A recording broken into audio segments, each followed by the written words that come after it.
Recent గా మా అమ్మగారు చనిపోయారు. సరే అని బీమా అని ఇదని వచ్చింది బానే. ముందు లంచం ఇస్తే మీకు ఆన్లైన్ చేస్తాం అంటున్నారు. లంచం ఇచ్చిన తర్వాత వేస్తాం అన్నప్పుడు ఇంకా చనిపోయిన మనిషి దగ్గర ఇంకేం తీసుకుంటారు మేడం? మళ్ళీ నాకు ఇచ్చి ఏం ప్రయోజనం వాళ్ళు? దేనికన్నా చూడండి, ముందు లంచం. మీరు లంచం ఇస్తేనే మీకు ఇంటి పట్టా ఇస్తాం, లంచం ఇస్తేనే మీకు పేరు రాస్తాం, లేకపోతే మీకు ఆన్లైన్ లో పేరు ఎక్కదు, మేము ఇవ్వం. మీరు ఎవరి దగ్గర చెప్పుకుంటారో చెప్పుకోండి. చాలా మంది మేడం అసలు ఇప్పుడు మేము చిన్నప్పుడు వచ్చి 15 సంవత్సరాలు 20 సంవత్సరాలు అవుతుంది ఇక్కడికి వచ్చి. ఇది వాలంటీర్లు అడుగుతున్నారమ్మా అందరూ మేడం, వీళ్ళు వాళ్ళని పేరు కాదు, పెద్ద పెద్దల నుంచి వచ్చి అడుగుతున్నారు. ఎవరి పేరు చెప్తే మా మీద ఖర్చు పెట్టుకొని ఇక్కడ అక్కడ అని ఏవేవో చెప్తున్నారు. ఇక్కడికి వచ్చి 20 సంవత్సరాలు మేడం మేము వచ్చి. మా చిన్న పిల్లలు అప్పుడు వచ్చారు. ఇది కాదు కానీ మా పెళ్లి పిల్లలు అన్ని ఇక్కడే. పలానమ్మ మాకు ఇన్ని సంవత్సరాలు అయ్యింది, స్థలం ఇవ్వండి అని అంటే మీరు లంచ్ ఇవ్వండి, ముందు 50,000 ఇవ్వండి, ₹1,00,000 ఇవ్వండి అని చెప్తున్నారు. అదే ఉంటే మేడం మేము పెట్టుకోవడం ఎందుకండి? ఇంకా పెట్టుకున్న తర్వాత దానికి తోడేమో మన చనిపోయిన మనుషులకు కూడా రోడ్డు మీద తీసుకెళ్ళిపోమంటున్నారు. ఇంటి అద్దెలు అసలు ఉంచట్లేదు మేడం. రోడ్ల మీద పడుకోబెట్టాం మేడం మా అమ్మగారిని మా నాన్నగారిని. అంత పరిస్థితి వచ్చింది.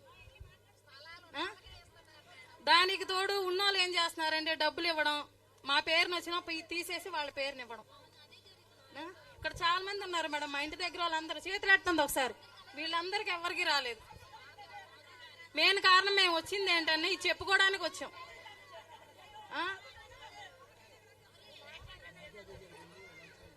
చెప్పుకున్న వాళ్ళు ఎంతో మంది మేడం, కానీ చెప్పుకోలేక చెప్తే ఇంటి దగ్గర గొడవలు చేస్తారేమో, ఇంటి మీదకి వచ్చి ఏదైనా చేస్తారేమో అని భయపడే వాళ్ళు కూడా ఉన్నారు మేడం చాలా మంది.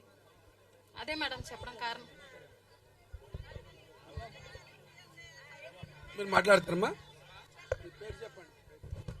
నమస్తే అక్క, నా పేరు రత్నమౌనిక.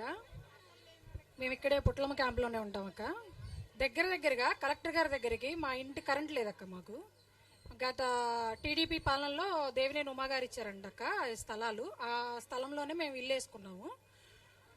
దగ్గర 10-12 సార్లు తిరిగాం అక్క కలెక్టర్ గారి దగ్గరికి. అసలు ఎలాంటి రెస్పాన్స్ లేదు. వెళ్తున్నాము వస్తున్నాము, ఇదిగో చేస్తాము అదిగో చేస్తాము అంటున్నారు.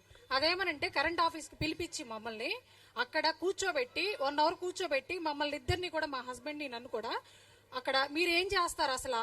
మీరు ఒక కరెంటు తీసుకునే వాళ్ళేనా? మీకు ఫోన్ కొనే మొహమేనా మీది? కరెంటు వైర్ కొనుక్కుంటారా అసలు మీరేంటి అని చెప్పేసి అదేమంటే ₹1,00,000 ఇవ్వండి అని చెప్పి డిమాండ్ చేస్తున్నారు అక్క.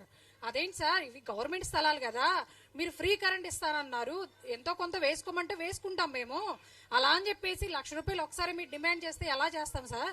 కట్టుకోవడమే కనీ కష్టంతో కట్టుకున్నాం మేము, మీరు ఇలా చేయడం ఎంతవరకు కరెక్ట్ అని చెప్పేసి మేము అడిగామండి. ఏం చేస్తారో చేసుకోండి అని చెప్పేసి ఆఫీస్కి పిలిపించి అవమానించడం, ఇక్కడికి రావడం, మేము రాకపోయినా సరే మా ఇంటి ముందుకు వచ్చేసి ఫోటోలు తీసుకోవడం, అదే చెప్పేసి అదే మెసేజ్ పైకి పంపించడం. వాళ్ళు హెల్ప్ లైన్ వాళ్ళు మాకు కాల్ చేసి ఏమ్మా మీ పరిష్కారం అయిందంట కదా అని చెప్పేసి వాళ్ళు కాల్ చేసి చెప్పడం. మాకు అసలు పరిష్కారం అవ్వలేదు కదమ్మా, ఎలా అయింది అసలు? మమ్మల్ని ఎవరు సంప్రదించకుండా మా పరిష్కారం మాకు తెలియకుండా ఎలా పరిష్కారం అయింది మా సమస్య అనేది? ఎన్నిసార్లు అడగాలి, ఇస్తారా ఇవ్వరా అని చెప్పేసి మొన్న ఎమ్మెల్యే గారు వచ్చినప్పుడు కూడా ఇదే సమస్య మీద నేను వెళ్ళి అడిగాను. అడిగితే కూడా ఇదిగో చేస్తామా అదిగో చేస్తామని కాసేపు అన్నారు అక్క. ఆ తర్వాత ఇంకేమీ లేదు. ఇప్పటి వరకు ఒక ఫోన్ కాదు కదా, అసలు ఎవరు వచ్చింది కాదు, మమ్మల్ని ఎవరు పట్టించుకునే వాళ్ళు కూడా ఎవరు లేరు. నేను చిన్నప్పటి నుంచి కూడా నాకు ఒకటేనక్క, నేను నా చిన్నతనంలో YCP Congress party Telugu Desam party అనేవి రెండే తెలుసు నాకు. అప్పట్లో నా చిన్నప్పుడే కాంగ్రెస్ పార్టీ అంటే నాకు చాలా ఇష్టం. జగన్మోహన్ రెడ్డి గారన్నా, వైఎస్ రాజశేఖర రెడ్డి గారన్నా, మీరన్నా నాకు ఎంత అంటే నాకు చాలా చాలా ఇష్టం. పార్టీ పరంగా పక్కన పెడితే నాకు మీరంటే చాలా ఇష్టం అక్క. ఎందుకంటే పొద్దున కూడా మా పిల్లలతో చెప్పాను, షర్మిలక్క వస్తుంది అంటున్నానా, మనం అందరం వెళ్దాం అక్కడికి, షర్మిలక్క అంటే మీ అక్క మమ్మీ అని అడిగారండి మా పిల్లలు.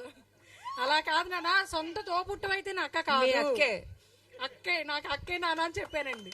అలాగే అమ్మ ఒకటి చెప్తున్నా వినండి, ఎవరైనా సరే ఓట్ అనేది మన సొంత నిర్ణయం మీద ఆధారపడి ఉన్నది. అది ఎవరికి వేయాలి ఏంటి అనేది మీరు డిసైడ్ చేసుకోండి. ఈ టీడీపీ వైసీపీ జనసేన అనేవి, టీడీపీ కాంగ్రెస్ ఉన్నాయి ఫస్ట్ రెండు పార్టీలు, వైసీపీ జనసేన అనేది మధ్యలో వచ్చింది. మీకు ఎవరి ద్వారా ఉపయోగం అయితే ఉందో, మీరు ఎవరికైతే వేయాలనుకుంటున్నారో, మీకు ఎలాంటి సహాయం అయితే ఏ పార్టీ నుంచి అందిందో వాళ్ళకే ఓటు వేయండి. షర్మిలక్క చెప్పినట్టు మనకు 5 సంవత్సరాలకు ఒక్కసారే వస్తాయి ఎలక్షన్లు. ఓటు అనేది మన జన్మ హక్కు. ఓట్లు ఉన్న ఎలక్షన్ల ముందు రోజు అందరూ వస్తారు, అది చేస్తాం ఇది చేస్తాం అంటారు. కానీ మీకు ఎవరి ద్వారాగైతే ఉపయోగం జరిగిందో వాళ్ళకే ఓటు వేయండి. ఒక్కసారే వస్తది. మనం ఎవరినైతే ఎన్నుకుంటామో వాళ్ళే మనకి ముందు రోజుల్లో కూడా మనకు మంచి ఆదర్శం అవుతారు. అర్థమైందా? ఎవరైనా సరే గుర్తుపెట్టుకోవాల్సింది ఒక్కటే, ఓటు అనేది మన జన్మ హక్కు. దాన్ని బెదిరించి భయపెట్టి చేసే ధైర్యం ఎవరికీ లేదు. గుర్తుపెట్టుకోండి.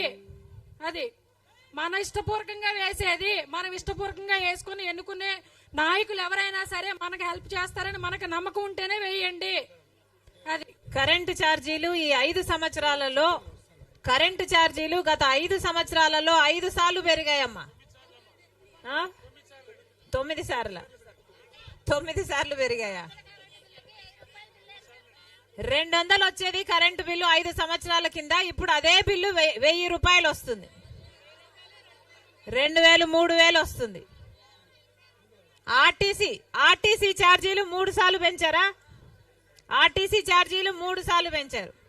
జగనన్న గారు అధికారంలోకి వచ్చేటప్పుడు 11 వస్తువులు, రేషన్ షాప్ లో 11 వస్తువులు ఇస్తామని చెప్పారు. ఏమేమి ఇస్తామన్నారు? బియ్యము, కందిపప్పు, గోధుమలు, నూనె, బెల్లం, ఉప్పు, కారం, పసుపు, చింతపండు. ఏమైనా వస్తున్నాయా?